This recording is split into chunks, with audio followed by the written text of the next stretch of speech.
All right, my name is Carlos. Welcome. This is our TE Madrid TEFL Academy. We're talking to two of our lovely current students right now who are learning to teach English as a second language here in Spain.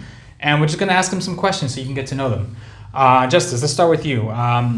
Just to kind of introduce yourself a bit, where are you from and what were you doing before joining TEFL? Yes, so my name is Justus. I'm from the United States. And I was a graduate student before I came here. I just graduated. Yeah. Nice. And that's basically what I was doing before I came here. Sounds great. And how about for you, Avery? Same question. What were you doing before TEFL? So I'm from the United States, and I was working as a city planner in Colorado before joining. Very, very different careers. Excellent. All right. So moving into that now, sticking with you, Avery, what made you consider teaching English abroad specifically? I wanted to change careers completely, and I wanted to get an experience living abroad and being in a different culture. I also came here to learn Spanish, so that's a bonus. Big one, yeah. So yeah, I just like languages and I want to teach English. Were you kind of tired of like the career path you were on at the time, like the city planning and all that kind of stuff? Yeah, I was tired of bureaucracy. That's what I imagine, because it sounds like a good job in theory, but then I'm sure it can get tedious after a while. Yeah. After a while, A lot of red tape. Bogged down. Yeah. How about for you? Same question. What made me want to move here? Exactly. So I really always wanted to teach, and I like languages. I specifically English, and I really wanted to come to Spain. I had friends here who kind of motivated me and talked me into moving to Madrid, and I have friends from different parts of Spain, but I specifically wanted to move to Madrid to teach English in Europe. So kind of the motivation of moving to Spain and being the ability to teach English with a job market is what motivated me to move here. Very cool, very cool. So you had a bit of and you also, because you said you have friends here, you had a bit of connection to the country already. Yes, exactly. I had a similar thing where I had a really close friend that was already trying to convince me anyway. But you have to go through your own process, right? Exactly. So sticking into that process and motivation, right? Let's stick with you, Justus. What was happening in your life when you decided to take a TEFL course? Like, where were you life-wise? Yeah, so I was in London, and kind of my visa was expiring at that point. I had been looking for a job, teaching or using my degree, and kind of coming up at a roadblock. And hearing about Spain and the job market here and the opportunity to teach English and just all of the good things about Spain that I heard, I moved back to the US in order to work on the visa process. And the TEFL course was exactly the opportunity that I was looking for. And so, yeah, I was just kind of searching for a postgraduate career, and the TEFL course was what my next transition was. Okay, so you had a bit of it's like you almost made a full circle journey. Like you started in Europe, had to go home for a while, and then came back to Europe in a sense. Exactly. Very cool, very cool. How about for you, Avery? What was happening in your life when you decided to take the course? So I was still working full-time in Colorado as a city planner, and I just really wanted to change. I was tired of the idea of living abroad just being something in my mind. I wanted to make it a reality. And I was in a position in my life where I didn't have any ties, where I could leave, and I was financially able to do so. And then I found this school and decided why not just start now. Nice. It's kind of a side question. Did you guys have a lot of friends that like believed you were really going to do this, or was it a bit like, oh well, I'll see it when I believe it kind of thing? That happened to me with my friends. A bit. Yes. I don't think so. I had already done the process of moving to the UK once before, so I think everyone knew that I was gonna move to Spain. Nice. All right. Yes. No, please continue. I think for me, a lot of people were shocked and kind of, like you said, they were not really believing that it would be something that I could actually do, because I don't know, like they were just like, well, I don't know, you don't know Spanish, you don't know. There's a lot of no's, right? A lot of impossibilities. It's true. I had the similar thing with friends. It's not that they're not supportive necessarily, but it's a strange idea to like hit on them, right? What were your biggest fears, Avery, or doubts before joining? So my biggest fear was probably that I'm getting scammed, but obviously that's not true. So far, so good. And then also the visa process. I was just scared that the visa process wouldn't work because it was a really tedious process, but as long as you have all the documents, they can't really say no. Yes, exactly. We always try to be honest with it. Like, it's not a fun process, but if you follow the steps, it will work. You just have to be very, very, very patient. Yeah. Very patient. How about for you? Did you have similar doubts or different fears? Definitely doubts was my visa process. There were a lot of documents, and I thought that I had screwed something up in my visa process. But again, like you said, just being patient, and it eventually came and worked out. I think my biggest fear coming here was definitely the language barrier, and the culture shock that will eventually happen. I feel like in after living here. But definitely the language barrier was my biggest fear and my biggest doubt. Yeah, and that's big in Madrid. And I won't lie. There's certain elements, like having to go to the bank, doing like a lot of this immigration stuff, where the language barrier is an issue. But I'm sure you guys have noticed socially, there's quite a few expats here. There's quite a few people who are learning English, so it's not impossible to come here without the language. But then, of course, if you stay here long term, you probably want to learn at least enough Spanish to get by, right? That's my goal anyway.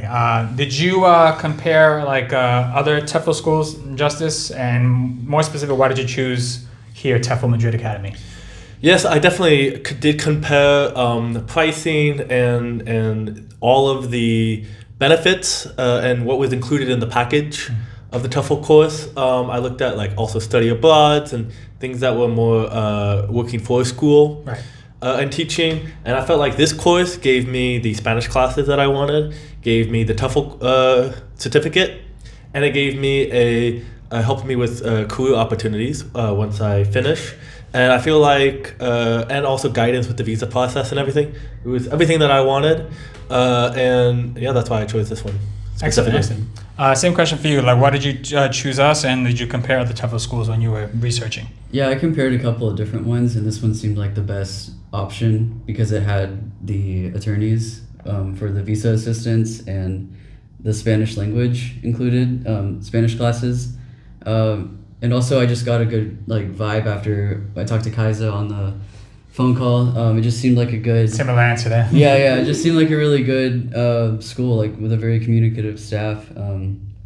Just seemed like the best option for the money and the price. That's good. I find it, when I was researching TEFLs in the past too, like the biggest thing is who's actually talking to me, who's actually answering my question. Even if they don't have the answer, who is at least trying to help me find the answer.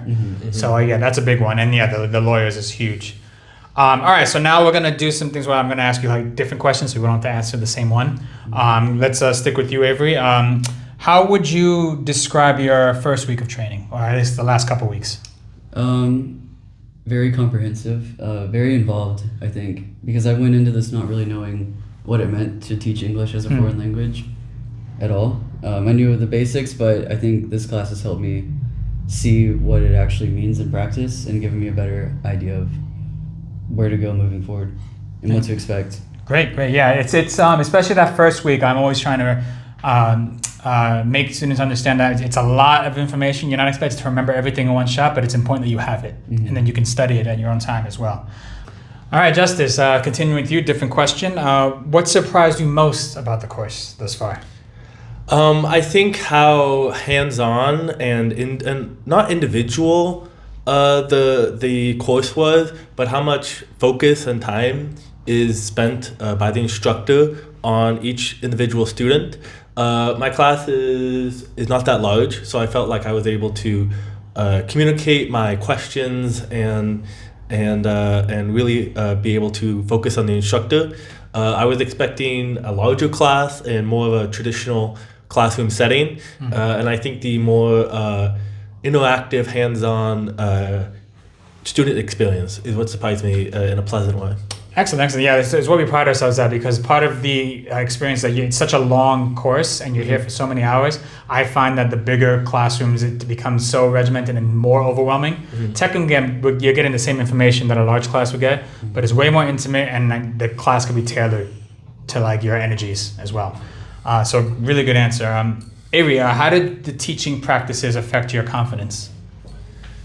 The teaching practices? Yeah, like the stuff you've been, the mock classes, for example. Have you felt more motivated, or did it scare you more? Like, how was your confidence level? It's definitely improved my confidence a lot, because before my first mock lesson, I was super nervous that maybe I didn't have what it takes to be a teacher, or I didn't know because I'd never done it before. So it was all new to me. But I think doing the practice lessons helped me a lot with my confidence in my own abilities to be a teacher. And it made me excited to teach more, honestly. Excellent. I actually noticed, like, just watching you do your classes, I really liked how you didn't panic when, like, things like the video would freeze a little bit like that. And the fact that you were able to deal with that is a good sign, because some people might just panic and run out the room. Yeah. So good job with that. For you, Justus, how would you describe the trainers and the general support you've received from the academy? I felt like they were, like I said, mentioned in the previous answer, I felt like they were really focused on me, and they wanted me to become a better teacher and to be well equipped, even from the very beginning, through the visa process and understanding what this course was, all the way into the post after the course, helping with being established in Madrid, and career opportunities. I felt like every aspect of support and help that I needed there's been people there that have been the trainers and the administrators have been there. Yeah. Excellent. All right, so let's continue. Was there ever a moment where you thought, okay, I'm gonna ask you both this. Okay, I can do this. Like, is there a moment in your mock class where, like, all right, things are actually going? You kind of answered this, but can you elaborate on it a bit? Yeah, I think it was after my first mock class was over, I realized that I did everything that I had planned to do, and it ended up better than I expected. So I did have that feeling of, okay, I think I know what to do now, and I think I can do this. Yeah, and you had good time management because it ended in the time you wanted to too, which is good. Same question for you. Was there a moment you've had thus far where you're like, okay, I feel like I can actually do this pretty much? Yes, I would say probably today in my second math class, it went exactly how I wanted to. I had practiced it before, and I felt like it went smoothly and confident. I've been teaching here for about a month and a half. So you have hands-on experience. That's yes. good. Yeah. A month before I started the course, and when I started teaching, I was not very confident. I didn't know what I was doing, and I would say even after the second mock class, I go to my school, my academy, and I feel way more confident, and I feel like I can teach a class by myself. All right, well, that's our questions for today. You guys did a really good job. Great work. Your course is still ongoing, and I look forward to your teaching careers later. Thank you.